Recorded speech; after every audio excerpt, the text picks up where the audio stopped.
Hello everyone! Welcome back dito sa aking channel, and today's video, i-share ko nga lang sa inyo yung lending companies and financing companies and their online lending platforms with cease and desist orders. So meron tayong 6 na nakita natin dito sa Securities and Exchange Commission website, na 6 nga na lending companies and financing company and their online lending platforms with cease and desist order. So, by the way mga beshies, i-check nyo kung baka nautangan ng loan app na ito. Tapos, baka pinapahiya pa kayo or tinatakot or hinaharas. So, siguro, ito na yung oras para medyo makahinga tayo ng maluwag. Kasi nga, ito nga pala ay may mga cease and desist order, diba? So, pag-usapan natin kasama yung status nga nung mga loan app na ito. So, ang una mga beshies ay itong Armoracle Lending. Meron itong SEC registration number na CS20190821. And then, at yung online lending platform na ito ay yung Ayudas at WeLoan, diba? So, kilalang kilala ito. Nakita ko itong Ayudas sa Google Play Store and at itong Ayudas and WeLoan ay na-access natin sa Google Play Store at minsan sa App Store meron din. So, ito yung status ng Armoracle Lending kung saan nga naka-under itong Ayudas and WeLoan. So, CDO or cease and desist order lifted as per SEC or Securities and Exchange Commission and Bank Resolution dated November 9, 2023 to be reinstated in the list of online lending application platforms. So, ang next dito mga beshies or number 2 ay yung FESL, yung Lending Investor Corp. Meron itong SEC registration number na CS20203612. At yung online lending platform name naman ay Start Loan, Pondo Loan at yung First Loan, Permanent Cease and Desist Order. So, ang next natin mga beshies ay itong Philippine Microdot Financing Corp. Meron itong SEC registration number na CS20190735. So, ang loan app naman dito ay yung Pautang Peso, Baro Peso, King Loan, Loan Peso, Lend Peso Market, Loan Quick, Cash Cloud, Cash Star, Free Peso, Going Loans, Peso Network, Red Cash. So, ang status nito ay pending resolution of the Commission and Bank through the Office of the General Counsel. At number 4 mga beshies ay itong Populous Lending Corporation na may SEC registration number naman na CS2019143990. At yung loan app naman under dito ay yung Peso Pop, Peso Cow, New Cash, at Lucky Loan. Permanent revoke daw ito mga beshies or permanent revoke yung cease and desist order. At yung number 5 ay yung Surety Cash Lending Investor Corp na may SEC registration number na CS2019101185. At yung loan app na ito ay Surety Cash at permanent cease and desist order. Ang number 6 ay itong upeso.ph Lending Corp. May SEC registration number ito na CS2018149008.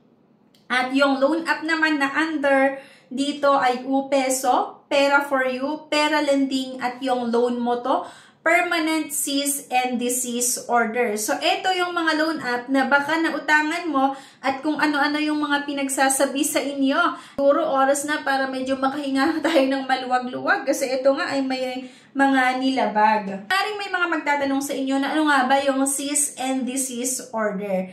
Denoting a legally enforceable order from a court or government agency directing someone to stop engaging in particular activity. They receive a cease and desist order for conducting unlicensed property management activities or denoting a cautionary notice detailing the sender's complaint of alleged wrongdoing by the recipient and threatening legal action if the offending activity is not stopped. Pinapahinto na and yung mga iba nga permanent cease and desist order yung status dito sa Securities and Exchange Commission. So kung sakali mga beshies na gusto nyo may explore kung ano yung makikita natin dito sa Securities and Exchange Commission kasi actually makikita makikita natin lahat dito, yung list of recorded online lending platforms, yung list of lending companies, list of financing companies, at yung mga iba pa kung meron kayong mga katanungan regarding nga sa Securities and Exchange Commission, meron mga frequently or merong mga FAQs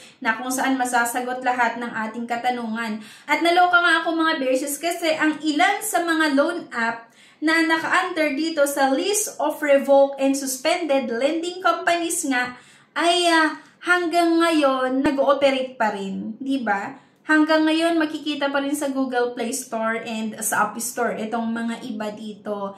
So, di ba, ang titigas din talaga yung mga ulo ng mga may-ari nito, ng mga loan app na ito na nandito nga sa list of revoked and suspended lending companies. Itong mga iba, at yung mga iba pa nga ay permanent CDO or cease and desist order yung status, pero nag-ooperate pa rin. Di ba? So, maging familiar kayo, i-familiar nyo yung sarili nyo dito. I mean, i-memorize nyo na yung mga loan app na ito para di ba kapag nautangan nyo, pinapahiya kayo or talagang tinatakot or hinaharas, pwede nyong panlaban ito. Pwede nyong sabihin na ayusin nyo muna registration nyo or ayusin nyo yung mga permits nyo dun sa iba't ibang ahensya ng bago magpatakbo ng inyong pautangan or yung mga lending or yung mga apps nyo na yan.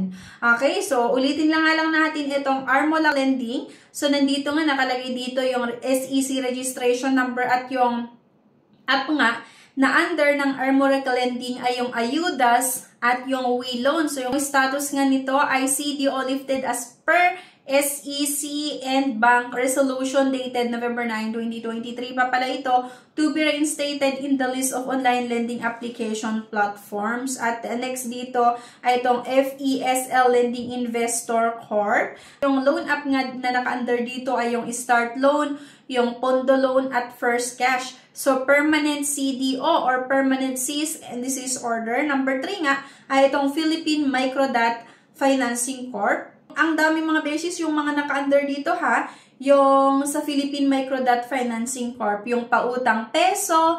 I'm sure marami sa atin yung nakapanghiram dito sa pautang peso, Baro Peso, King Loan, Loan Peso, Lend Peso Market, Loan Quick, Cash Cloud, Cash Star, Free Peso, Going Loan, Peso Network at yung Red Cash. At ang status kasi nito ay pending resolution of the Commission and Bank through the Office of the General Counsel. So, is nga dito mga beses sa itong Populous Lending Corporation at yung loan app naman daw na naka-under dito ay yung Peso Pap, Peso Cow at New Cash. At akalain mo mga beses permanently revoked daw sis, permanent cease and desist order revoked na talaga ito. Pero lumalabas pa rin ito sa Google Play Store at sa App Store.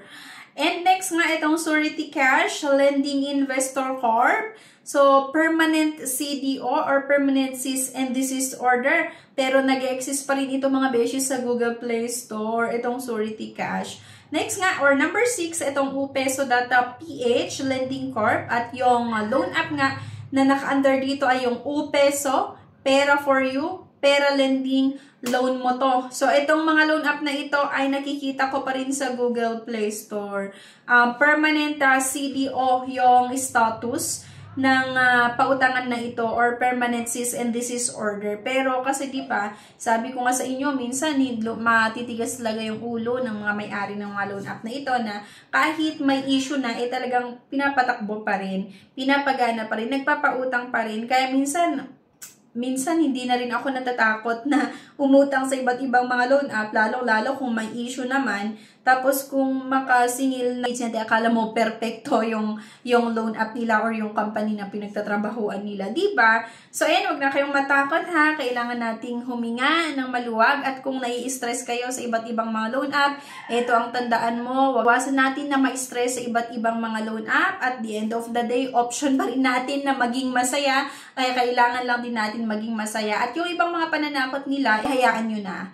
Okay? So, maging masaya na lang tayo. I-disregard na lang natin kung ano yung mga pinagsasabi nila. Huwag masyadong dibdibin or damdamin kung merong nasabi sa'yo yung mga collector ng mga iba't ibang loan app na hindi maganda. Okay? So, yun lang mga beshies. Anyway, thank you for watching. Please don't forget to click the subscribe button. Sana like nyo din yung video. And huwag nyo kalimutan na mag-subscribe. Thank you guys. See you on my next vlog. Bye-bye.